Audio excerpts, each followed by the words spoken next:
First, tonight, with just 27 days until Election Day, you are the ultimate jury. Something pretty remarkable happened. For the very first time since being tapped by Joe Biden to serve as his running mate, Kamala Harris tonight was forced to answer serious questions about her track record, her past comments, and, yes, her frightening socialist agenda. And thanks to the corrupt media mob, which is all in on Team Biden, Senator Harris has never been asked to seriously address any controversial issue. Like, for example, the time that Senator Harris said that she believed the sexual misconduct allegations against Joe Biden, or the time that she accused Joe Biden of coddling the reputation of segregationists. Those questions still need to be asked. Or the time that she all but called Joe Biden a racist on a primary debate stage and said she wouldn't be a senator if the people he praised had had their way. Or the time that, in fact, it came up often, she co-sponsored the radical Green New Deal in the Senate. Or the time she wanted to ban red meat, plastic straws, ban oil, gas, and yes, she said it, Joe has said it many times, we'll prove it in a minute, fracking. Or the time, by the way, she called for gun confiscation via executive order if Congress didn't act the way she wanted. And let's not forget the time that she publicly supported court packing. By the way, she again tonight refused to answer that question. I don't think that's going to go over well. Or the time that she smeared Judge Kavanaugh. That was brought up tonight and tried to ruin his life.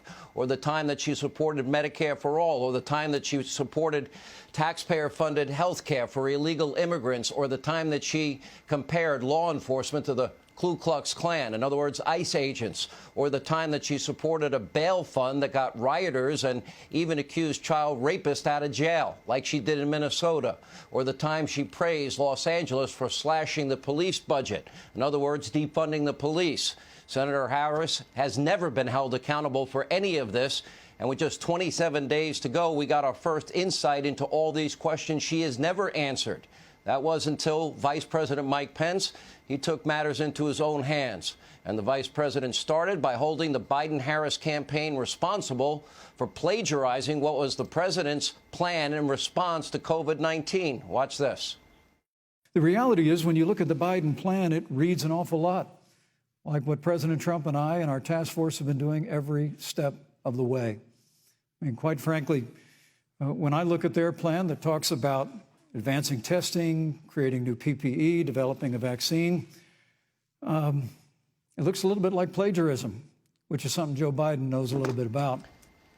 And as you can see, it was pretty obvious all throughout the evening. The entire 90 minutes, Senator Harris was very uncomfortable when confronted with the truth. At times, she could do little more than make these awkward smiles and just shake her head.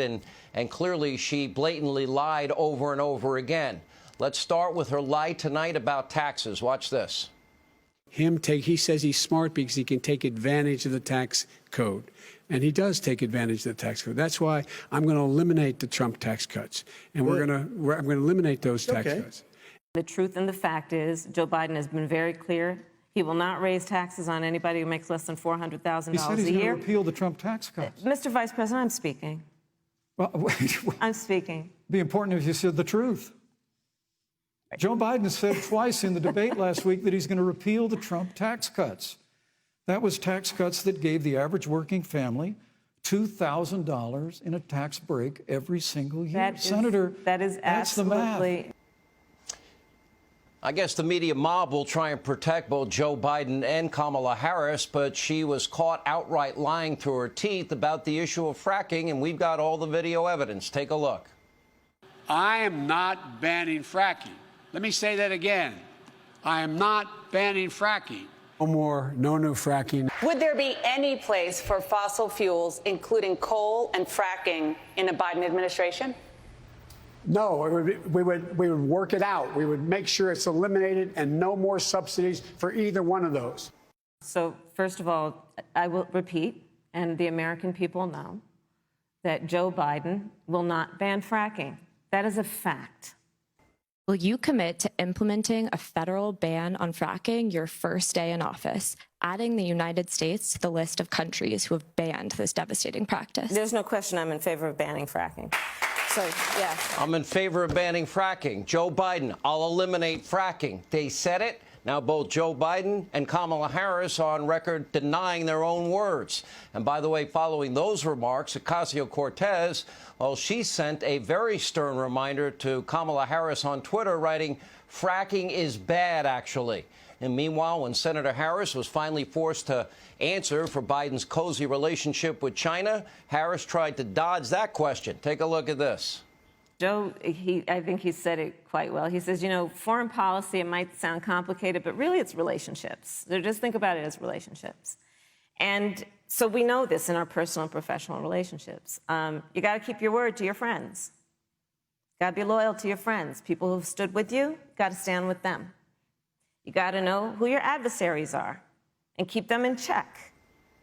Now, the vice president was nicer than I would have been, because we know that Joe is loyal to his friends. You know, like the people in Ukraine, where zero experience Hunter made millions of dollars, or China, where zero experience Hunter got a $1.5 billion deal with the Bank of China. I guess that's loyal to your friends. Now, why on earth would Senator Harris or Joe Biden ever have anything negative to say about China? After all, Joe Biden has been sucking up to China for decades, and that's likely the reason that zero experience Hunter has been lining his pockets with sweetheart deals connected to the Communist Party of China for years, and shopping sprees thanks to Chinese nationals, or Ukrainian oligarchs, or Russian oligarchs, as we've only recently learned.